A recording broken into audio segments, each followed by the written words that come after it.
आज हम पढ़ने जा रहे हैं सुश्रुत सूत्र 9th चैप्टर। नाम है योग्य सूत्रीय। देखो, योग्य सूत्रीय में ये चीजें बताई गई है कि जब हम प्रैक्टिकल कर्म करने जाते हैं, प्रैक्टिकल कोई भी हमारा छेदन भेदन लेखन आदि कर्म है, उसको हमें करने से पहले उसको किस चीज पर प्रैक्टिस करना है। तो आचार्य सुश्रुत ने हर कर्म के लिए हमारे सामने बहुत अच्छे एग्जाम्पल्स कर दिए हैं कि इस पर आप प्रैक्टिस कर लीजिए, देन हम पेशेंट पे प्रैक्टिस करेंगे। बहुत अच्छे से इन्हें बताया, क्योंकि जब भी हम प्राणाभिषर वैद की क्वालिटीज में काउंट करते हैं तो उन्हें बोला है कि योग अभ्यस्त होना चाहिए। तो योग अभ्यस्त करने के लिए आप भी प्रैक्टिकली जब सबसे पहले इंजेक्शन लगाना सीखा होगा तो किसको लगाया था? डायरेक्ट पेशेंट को तो नहीं लगा दिया ना। पहले हमने इन्हीं सारी चीज़ों पे या तो आलू ले लिया, टमाटर ले लिया, इसी पर इंजेक्शन लगाना सीखा था। तो जैसे इंजेक्शन लगाने की नॉर्मली बात आती है, वहां पर हम सारे कर्मों को किस चीज़ों पर करना है उसे बहुत अच्छे से सिंपली वे में आचार्य सुश्रुत ने बताया है। उसे हमें याद रखना चाहिए, क्योंकि जो 9th चैप्टर है बहुत ही छोटा है। बस उसमें हमें चीज़ें इमेजिन करनी, अगर उसको पढ़ने रटने नहीं जाना, उसको समझना है कि अगर मुझे ये कर्म करना है तो मैं कहाँ पर कर सकता हूँ। अपनी सराउंडिंग में ही ये सारी चीज़ें, कोई बाहर से नहीं आई हैं जिसे मुझे रटना पड़ेगा। ठीक है, बस इमेजिन करते जाओ जैसा मैं बोल रही हूँ। तो पहला जब कर्म बताया उन्होंने वो है छेदन। तो छेदन यानी स्कूप आउट करके बाहर निकालना। अब सेम स्कूप से मुझे थोड़ा सा ऊपर का पोर्शन लेना है, दैट इज उत्कर्तन, और उसी स्कूप से मुझे हल्का सा नीचे का पोर्शन लेना है, दैट इज परिकर्तन। ठीक है, तो योग अभ्यास करने के लिए मैं ऐसी चीजें लूंगी ना। अब आइसक्रीम का स्ट्रक्चर मैंने बोल दिया, तो इतना सॉफ्ट तो मिलेगा, कोई स्ट्रक्चर नहीं मिलेगा। स्कूप आउट आइसक्रीम के लिए है, इसलिए मैंने उसको बोल दिया। लेकिन उसको क्या मैं भिंडी को कर सकती हूँ? नहीं कर सकती हूँ, क्योंकि उसमें शार्प एंड्स है। तो कौन से गोल वेजिटेबल्स हैं? तो सबसे पहले आ जाती है लौकी। ठीक है, लौकी, आलू, त्रिपूस, कलिंदा, ये सारी चीजें हो गई। तो वही है, रटना है ही नहीं कुछ, तो वही होगी। पुष्प फल, अलाबू, कलिंदा, त्रिपूस, एरवारुक, यही सारी चीजें हो गई। कुछ याद करना पड़ा? नहीं। दूसरी पॉइंट पे आते हैं, दैट इज भेदन। भेदन का मतलब क्या होता है? एक मेरे को ब्लेड लेनी है, इंसीजर ब्लेड, और उसको कंसाइज पर्टिकुलर ए पॉइंट से लेकर पर्टिकुलर बी पॉइंट तक आना है। उसमें मेरे हाथ में बैलेंस होना चाहिए कि इतना ही आए। वो कब आएगा? जब मैं बहुत सारी चीजों को कट करके देखूंगी। अब बॉडी ऐसी है हमारी कि कट करेंगे तो कुछ अंदर से ऊज आउट होगा। तो ऊज आउट होने के लिए हमें ऐसा कुछ लेना पड़ेगा। अब मैं लौकी में कट करके देखूंगी तो उसके अंदर से कुछ ऊज आउट नहीं होना है। इसलिए उन्होंने बोला है द्रति, बस्ती, प्रसेक, प्रवृत्ति, शु। तो उसमें ऐसी चीजें लेनी कि जब मैं इंसीजन करूं तो उसमें कुछ ऊज आउट हो। तो उसके लिए हम क्या करेंगे? उदक पूर्णेशु, उदक पंख पूर्णेशु। तो या तो बलून लेंगे, बस्ती जैसे, उसको लिया, उसमें क्या भरा? पानी भरा, और क्या भरा? कीचड़ भरा, मतलब सेमी सॉलिड स्ट्रक्चर भरा, और उसके बाद हम उस पर इंसीजन मारेंगे। तो क्या होगा? हम परफेक्ट इंसीजन मार पाएंगे। नेक्स्ट चीज आते हैं, दैट इज लेखन। अब लेखन का मतलब है स्क्रैपिंग करना है। मुझे कोई चीज खुरचनी है तो ऊपर से खुरचनी है, हम पूरा बाहर से तो खाली नहीं कर देते। तो खुरचनी मतलब ऊपर वाली लेयर से ही मुझे उस चीज को ब्लेड आउट करना है। वो क्या होता है? आजकल हम रेजर यूज करते हैं किसी भी काम के लिए, दैट इज ऑल्सो लेखन कर्म। अगर उसको मैं पर्टिकुलरली बोलूं तो रेजर जब मैं यूज कर रहे हैं तो वहीं यूज करते हैं जहां हमारे हेयर्स है। तो सेम लेखन कर्म को रेजर से कंपैरिजन करेंगे कि जो चर्म या जो मांस जिस पे बाल हो उसी पर हम लेखन कर्म करेंगे। बन गया ना इजी? पहला स्कूप, दूसरा ब्लेड, और तीसरा रेजर। इस चीज से हमें याद करेंगे। नेक्स्ट आता है वेधन कर्म। अब वेधन मतलब उसकी वेन को मेरे को पंचर करना है। तो उसके लिए मुझे वेन क्यों होना चाहिए? या तो मैं एक लाइन खींच के उसमें एक परफेक्शन ला लूं कि मुझे इसी लाइन में जाना चाहिए। लेकिन अगर उसकी वेन का पंचर करना है तो मृत पशु की शिरा ले लो उसके लिए। और कमल नाल, देखो कमल नाल, उत्पल नाल से मतलब है जब अपना कमल का फूल आता है ना दिवाली की पूजा में, अगर नॉर्मली देखने मिल जाता है, तो उसकी आप जगह डंडी देखोगी तो उसमें बहुत सारे चैनल्स दिखते हैं। वो चैनल्स हमें बता रहे हैं कि these are also one type of structure, group of channels. तो एक चैनल में डाल के देखो, 2 में डाल के देखो, 3 में, एक से दूसरे चैनल में नहीं जाने चाहिए। तो उसमें पाइपिंग है, तो इसलिए उत्पल नाल वेधन के लिए यूज किया गया है। ठीक है, ऐसे देखो प्रैक्टिकली इमेजिन करते चलो जो मैं बोल रही हूँ कि कमल का फूल देखा, उसकी नीचे की डंडी देखी तो वो कैसी है थी। तो अब मुझे याद करना पड़ेगा, अगर मुझे कोई वेन पंचर करनी है तो या तो मृत पशु की हो या वैसा ही स्ट्रक्चर मैंने कमल के फूल में देखा है। ठीक है, अब काम करते हैं एषण। एषण यानी प्रोबिंग। प्रोबिंग मतलब जहां मुझे कोई एक चैनलाइज्ड वे मिले। जैसे कि हम अगर प्रैक्टिकली बात करें तो हम प्रोबिंग कहाँ करते हैं, भगंदर या नाड़ी व्रण में करते हैं। वहाँ क्या होता है, एक चैनल बन जाता है, एक ऑलरेडी एक रूट है, उसको मेरे को फाइंड आउट करना है। मैं अपना प्रोब ले जाऊंगा एक चैनल से तो मुझे दूसरे चैनल तक लाना है, तो उसके लिए मुझे प्रोबिंग क्यों होना चाहिए कि हाँ मैं इसको यहाँ से इस रास्ते से निकाल लूंगा। तो वही है हमारा एषण कर्म। इसके एग्जाम्पल्स भी देख लेते हैं। देखो, घुनी हुई लकड़ी उनने बोला है, किसे भ्रूण उपहत काष्ठेशु, मतलब उसको घुन जो है उनने उसमें चैनल्स बना दिए। तो वहीं पर मैं इसकी प्रैक्टिस करूंगी जहां ऑलरेडी पाथ है, व्रण, बास, वेणु, जहां ऑलरेडी ये चैनल है।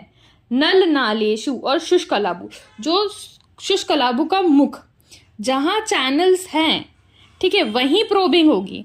तो जहां लकड़ी ने खा गई दीमक ने वहां, जहां शुष्कलाबु का मुख है वहां, जहां उत्पल नाले वहां, जहां ऑलरेडी ट्रैक है वहीं पे मैं अपना प्रोब ले जाऊंगा ना। अब मैं त्रिपुस में तो प्रोब नहीं डाल दूंगा क्योंकि त्रिपुस में कुछ है ही नहीं जहां ट्रैक फॉर्म हो। ठीक है, इसको ऐसे समझते चलो तो बहुत बहुत ईजी हो जाएगा ये चैप्टर। अब नेक्स्ट कर्म है आहरण, मतलब खींच के कोई चीज, कोई फंसी हुई चीज को मुझे बाहर निकालना है। आहरण, ठीक है, फंसी हुई चीज को बाहर निकालना। तो उसके एग्जाम्पल्स पहले देखते हैं। ठीक है, पनस, बिंबी फल, बिल्व फल, मज्जा और मृत पशु के दांत। अब देखो, कोई चीज खींच के बाहर निकालनी है तो वो चीज जकड़ी हुई होनी चाहिए ना, तभी तो मैं कितना अमाउंट ऑफ फोर्स लगाऊंगा कि ये चीज बाहर नहीं, पता चले मैं उसको इतना खींचूं कि मैं ही बाहर खींच जाऊं। ऐसा नहीं होना चाहिए ना। मैं कितना पोटेंशियल उस पर लगाऊं, कितना फोर्स लगाऊं कि मैं इतना ही मेरा हाथ बाहर आए, है ना। तो मृत पशु के जब दांत है, ठीक है, दांत को अधिकतर हम दांत की प्रोबिंग दांत को आहरण करेंगे ना, खिंचे हुए दांत को निकालेंगे। तो ये हो गया मृत पशु के दांत। फिर हो गया बिल्व फल मज्जा। देखो, बिल्व फल की मज्जा रहती है, देखा है ना, वो कितनी अंदर घुसी हुई या धसी हुई सी रहती है। ठीक है, तो वही है ये जो धसी हुई चीज को हमने निकालना है, दैट इज आहरण। कोई भी एग्जाम्पल आए तो पहले इसको सोचना है कि वो उसका ओरिएंटेशन कैसा है। अब मृत पशु का जो दांत है उसमें प्रोबिंग नहीं कर सकती। उसको क्या मैं छेदन भेदन कर सकती हूँ? नहीं कर सकती। उसमें लेखन कर सकती हूँ? नहीं कर सकती। तो उसको मैं खींच के बाहर निकाल सकती हूँ, दैट इज आहरण। नेक्स्ट वाला बहुत इंटरेस्टिंग है, दैट इज विस्त्रावण। देखो, विस्त्रावण करने के लिए उसने एग्जाम्पल कह दिया, पहले समझते हैं। मधुचिष्ट उपलिप्ते शालमली फल के, मतलब मधुचिष्ट से मतलब मोम से क्या करा, कोई चीज लिप्त है, सेमल के पत्र को उसने लिप्त कर दिया है। तो मोम ली, मोम कैसी मेल्ट हो जाती है तो उसका स्ट्रक्चर कैसा हो जाता है। ठीक है, नहीं वो सॉलिड है नहीं वो लिक्विड है, तो it is semi liquid type का, तभी तुम्हें उसे दबा कर उसके अंदर से कोई चीज निकल सकती है। ठीक है, शालमली फलक को लिया, 2 पत्ते लिए शालमली के, उसको मोम से अगर मैंने लिपट दिया तो उस पे मैं पर्टिकुलर अमाउंट ऑफ फोर्स लगाऊंगी जिससे कि वो विस्त्रावण कर्म हो जाए। ठीक है, विस्त्रावण मतलब दबा के निकालना है चीज, तो वो उसी के अंदर होगा जहां ऐसा स्ट्रक्चर बाहर भरा मैंने शालमली के फलक में, पत्तों में, जो बाहर निकला जा सके। अब बात आती है सीवन की, जब हमें सिलना है। हाँ, तो सिलना कहाँ से? सूक्ष्म घन 2 वस्त्र को प्रतान भागों तथा चमड़े के प्रांत भागों पर, मतलब एक कपड़ा है जो कि पतला होना चाहिए और घन भी होगा तो चलेगा, उसके 2 वस्त्र लिए उसको सिल के प्रैक्टिस करो सीवन की। ठीक है, आजकल तो बहुत अच्छे हमारे पास स्विंग पैड आ गए, स्विंग पैड उसी के स्ट्रक्चर के होते हैं। ठीक है, उसी को देख के बनाए गए ना। या तो अपन मांस का चर्म ले सकते हैं, मांस को इसलिए लिया है क्योंकि अल्टीमेटली हमें सिलना तो मांस है ना। कपड़े से आप अपना ग्रिप बनाओ और मांस पे आप अपना फोर्स बनाओ, तो दोनों चीजें हो जाएगी कि ग्रिप कैसे बनता है, होल्डिंग आ जाएगी, मांस पिकअप करेंगे तो फिक्सिंग हो जाएगी। तो बहुत ईजी हो जाएगा ये हमारे लिए कि हमें सीवन कर्म। देखो, स्टिचेस लगाना सबको बहुत ज़्यादा पसंद होता है, जब एक्साइटमेंट होती है कि स्टिचेस कैसे लगाना है, डायरेक्ट हम पेशेंट पे ट्राई करने की कोशिश करते हैं। अगर स्टिचिंग पैड आपके इधर अवेलेबल होता है बहुत अच्छी बात है, अगर नहीं होता है तो हम स्टिचिंग, पहले तो वो इंस्ट्रूमेंट पकड़ना इंपॉर्टेंट है कि कब कहाँ कितने अमाउंट का फोर्स लगना है, वो हम कर लेंगे कपड़े पे।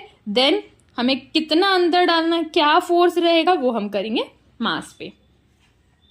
अब बात आती है बंधन की, दैट इज बैंडेजिंग। अब बैंडेजिंग अगर मैं कर रही हूँ किसी चीज़ की तो मुझे क्या करना है, मुझे उसको इतने अमाउंट में, एक चीज़ होना चाहिए, कोई पुतला होगा तभी तो मुझे ये आएगा ना, एक स्ट्रक्चर समझ में आएगा। तो कैसे पुतले होंगे उनके तब जमाने में, तो या तो मिट्टी के पुतले होंगे या तो वस्त्रों से बने पुतले होंगे, क्योंकि हमारे जैसा डमी तो उनको मिलेगा नहीं। लेकिन अब हमारे पास, अब हम प्रैक्टिस करते तो डमी पे कर रहे थे, क्योंकि डमी मेल भी मिल जाता है, फीमेल भी मिल जाता है, सेम बॉडी स्ट्रक्चर का मिल जाता है। तो बस डमी में हम बंधन कम करेंगे, क्योंकि डमी के ऊपर तो मैं सिल नहीं सकती हूँ ना, डमी के ऊपर तो मैं ऐंठन कर नहीं कर सकती हूँ। बस समझते चलेंगे चीजों को, बहुत आसान हो जाएगा। अब क्षार अग्नि कर्म के लिए मृदु मास खंड बोल दिए, क्योंकि जब क्षार कर्म मुझे करना है या मुझे अग्नि कर्म करना है तो मुझे कितनी देर में कितना अंदर तक जाना है, अल्टीमेटली करने वाले तो हम मास पे ही है ना, हम करेंगे मास पे ही, क्योंकि हम बोन पे नहीं करने वाले, कहीं नहीं करने वाले, ठीक है, मास पे ही करेंगे। तो मृदु अगर हमारा मास होगा तो मुझे समझ में आ जाएगा कितना मुझे अग्निकर्म करना है, कितना मुझे क्षार लगाना है, ठीक है, कितनी देर के क्षार में चीज़ें वहाँ से मेल्ट हो रही है, तो उसके लिए आ जाएगा। अब कर्ण संधि बंधन की बात करते हैं। कर्ण संधि बंधन में भी सेम 2 स्ट्रक्चर है, मृदु चर्म, मांसपेशी और कमल नालों पर, ठीक है, क्योंकि ये अधिकतर लोग भूल जाते हैं, क्योंकि श्लोका के आखिरी में लिखा है, क्योंकि दोनों चीज़ें एक ही कॉलम में दिख दी कि मृदु चर्म मांसपेशी उत्पल नालेषु च कर्ण बंधन कर्ण संधि बंधन योग्यम, ठीक है। तो कर्ण संधि बंधन के लिए योग्य क्या है, मृदु चर्म, पहली चीज हो जाएगी मृदु चर्म, मांसपेशी, उत्पल नाल, ठीक है, ये हो गई हमारी। नेक्स्ट चीज देखते हैं, ठीक है। ओह, मैंने ये पहले बोल दिया ना, क्षार अग्निकर्म वाला पहला हो गया अपना, ये वाला भूल जाती हूँ मैंने, जैसे आपको बोला कि ये वाला सेगमेंट एकदम भूलने वाला ही है, मैं ही खुद भूल जाती हूँ, इसलिए मैंने बोल दिया। मृदु चर्म हम क्षार अग्निकर्म में क्यों करते हैं, और कर्ण संधि बंधन के लिए मृदु चर्म क्यों ही लेंगे, ठीक है, ये हो गई हमारी बात। लास्ट वेरी इंपॉर्टेंट पे आते हैं, बस्ती नेत्र प्रवेश, बस्ती कर्म और व्रण बस्ती कर्म के लिए उदक पूर्ण घड़े के पार्श्व स्रोत में तथा लाभु सुख में। इसका मतलब समझो, देखो पहला वर्ड बोल रहा है उदक पूर्ण घट पार्श्व स्रोतस्य अलाभु मुखादि च, इसमें ये बोल रहा है कि एक घड़ा है, ठीक है, जल से भरे हुए घड़े में अपन क्या करना है, पार्श्व छिद्र करना है, पार्श्व में उसका छिद्र करना, तुम्बी के मुख आदि से, उसमें अपन बहुत सारे कर्म कर सकते हैं, उसमें हम बस्ती कर्म कर सकते हैं। व्रण बस्ती कर्म के लिए हमें ये चीज़ लेनी चाहिए। बहुत इजी हो गया ना, देखो कुछ नहीं लगना है, सिर्फ समझ के चलना है, बहुत इजी चैप्टर हो जाएगा। मैं इतना सिंप्लीफाई फॉर्म में आपका सुश्रुत चरक और बाकी चीज़ें कंप्लीट करेंगे। अभी सुश्रुत चरक चल रहा है हमारा, कंपैरेटिव में हम बाकी चीज़ें भी लेकर चलेंगे। बस आप जुड़े रहो, अच्छे से पढ़ते चलो, कोशिश करती हूँ मैं अच्छे से पूरा सिलेबस कंप्लीट हो, ऐसे हो जाए कि आपको याद हो जाए, ठीक है। दूसरी बार अगर आप ये वीडियो सुनोगे तो शायद ही कोशिश होगी आपको कि अच्छा चलो रेफरेंस देख लेते हैं श्लोका नंबर 6 का। श्लोका नंबर 6 क्या बोल रहा है कि शस्त्र क्षार अग्निकर्म में कुशलता की इच्छा रखना हुआ छात्र जहां पर जिस कर्म की समानता या सुगमता देखे उसी पर उस शस्त्र आदि कर्म को पूर्ण अभ्यास संपादित करें। पहले तो देखो हमें अभ्यास करना है, जहां पर जिस चीज़ को बोला गया कि हमें लग रहा है हमें इस चीज़ की प्रैक्टिस करना है तो हम पहले उस चीज़ की प्रैक्टिस उस पे करेंगे। दूसरी बात कि हमें जहां पर लगे कि हाँ ये चीज़ यहाँ पर छेदन करना चाहिए, यहाँ पर भेदन करना चाहिए, उस पर्टिकुलर सिचुएशन में ऐसा हमें करना है। दैट्स इट, ठीक है। 10th चैप्टर बहुत ईजी है, प्रैक्टिस में कैसे क्या करना है हम ये देखेंगे नेक्स्ट वीडियो में। Okay, thank you.